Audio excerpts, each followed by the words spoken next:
Assalamu alaikum. Welcome to the third lecture of chapter 4. As we always do, we'll briefly see what we did last. The first portion of the chapter was about solid solutions, where we talked about the two types of solid solutions, substitutional and interstitial, and Hume-Rothery rules and so on. And we did some examples and problems also on both types of solid solutions. The second part of the chapter was about imperfections or defects at the crystalline level, and we talked of defects at 0 dimension, 1 dimension, 2 dimension, and 3 dimension. That is point defects, line defects, planar defects, and volume defects, and different varieties, and some of the more famous ones were dislocations and grain boundaries. Now we come to the final part of the chapter, which is that if there are defects or imperfections at the crystal level, then what are the experimental techniques to see these defects and to find this?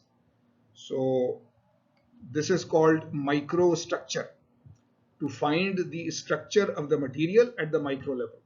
If you look under a good microscope and try to see the grains and the grain boundaries on all those things, then that is the microstructure, and this can be done, of course, under a good microscope.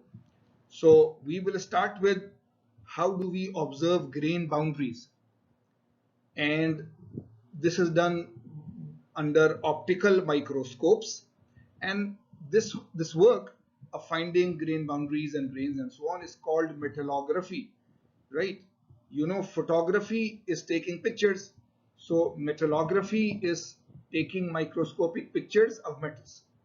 So this is called optical metallography, and this is what we are doing. I mean, unfortunately, yesterday some of you told me and that we could not complete all the experiments. Otherwise, the last experiment included actual optical microscopy where you would have done it. So if we do microscopy, then what we do is we magnify the image. You see, whatever image is there, whatever metal is there, we put it inside the microscope and we magnify it through a system of lenses and other things and so on. And you see what we are saying here, we can magnify it 100 times, 200 times, we can go to something like 2000 times. This is huge. If we can magnify the image even by 100 times, then we can see much more. But if we can magnify it by 1000 times or more, then it will be huge. So there are certain steps to the experimental work before we can see anything under a microscope. It is not just that you put the metal, any piece of metal in the microscope and you can directly see its grain structure and so on. No, something called sample preparation is to be done. We have to prepare a sample. So we take a small piece of the metal which we have to study. First step is called mounting.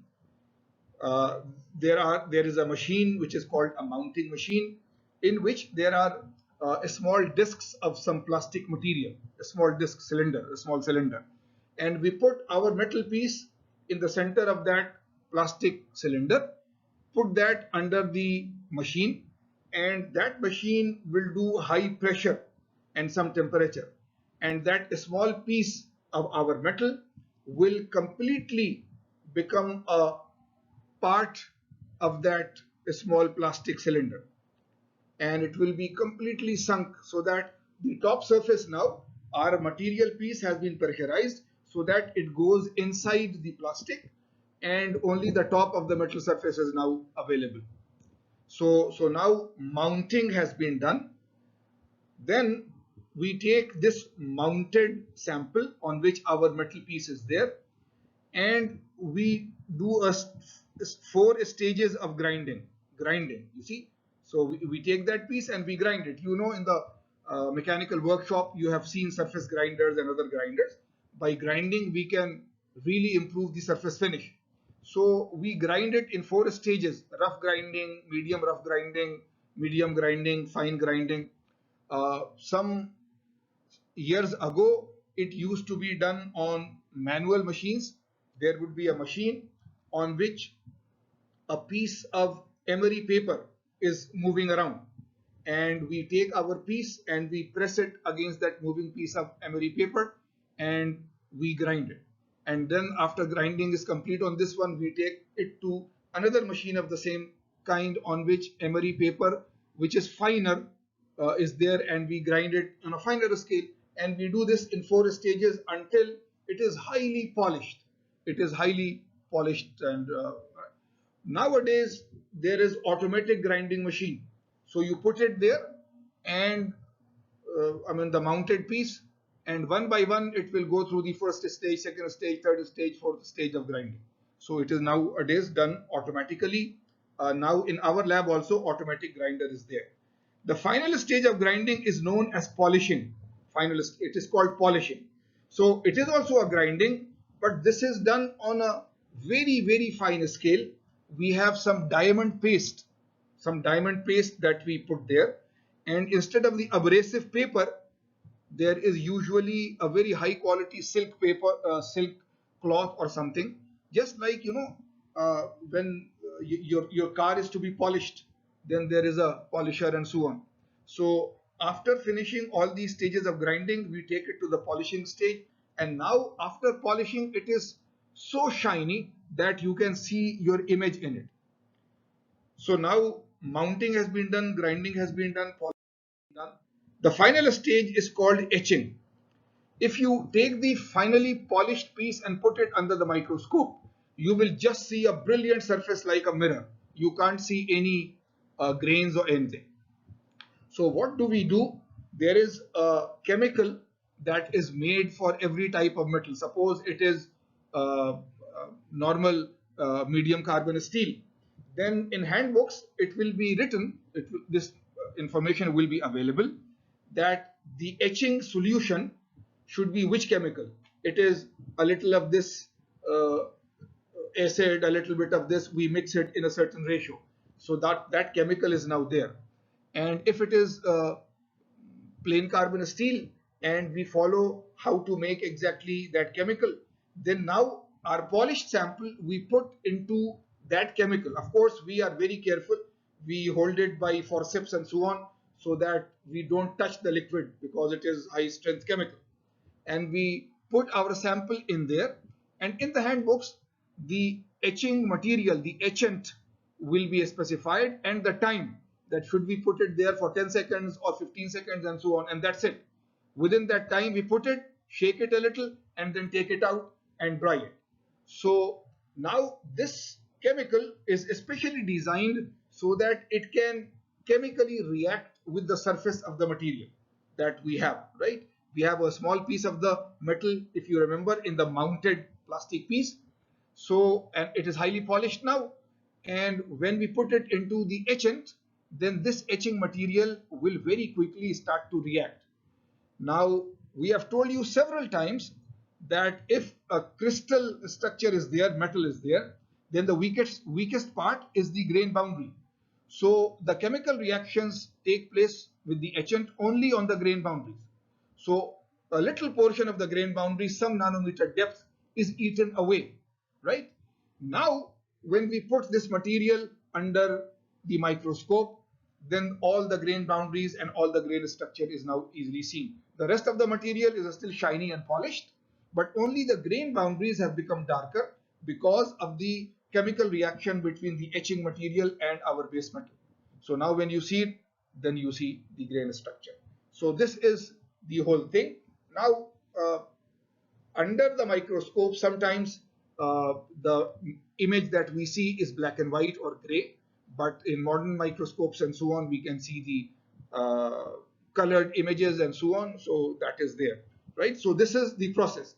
We cut a small piece of the metal, we mount it in the mounting machine, we take it to the grinding machine where 4 stages of grinding are done, we take it to the polishing stage where fine polishing is done.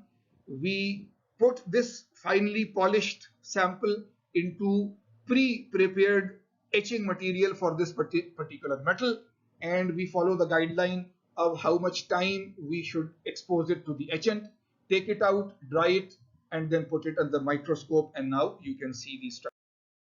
So here we are just showing you, you don't have to worry about it too much, that under a microscope there are systems of lenses and so on. And finally, when we see it through a particular objective lens which we are looking at, then we see the final image. And now here is the principle. If you see, we are taking a steel sample here and a brass sample here. So before etching, after polishing, this is how we find it. But after etching, if you put it, then you can see the grains and the grain boundaries. Similarly here for the brass, before etching a highly polished piece, but after etching, if you see, then you can see the grain structure and the grain boundaries and so on. And here we are showing you that you see this is a polished metal. So if the incident light is there in the microscope, then it will be perfectly reflected, and we will only see a very polished surface like a mirror. But then if etching has been done, then someplace here, someplace here, someplace here, someplace here, on the grain boundaries, some material has been eaten away. So when now the incident light is there, from the very polished side, it goes exactly normal. So we see a very bright light.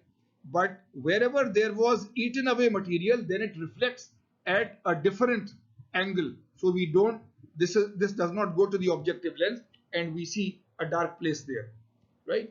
So we see a dark place, and because of the dark place, then we see the reflected light and so on, right? So this is how they work. This is how it works, right? So this is what we see. Now we are just showing you, if you see on your left, low carbon steel at a magnification of 100 times, right? So we see grains and grain boundaries and so on. Here, magnesium oxide at a magnification of 225. So we can study different types of materials. Of course, if it was low carbon steel and if it was magnesium oxide, then if we go to the books where metallography or these things, microscopy is taught, then what etchant should be used and so on will be shown to us.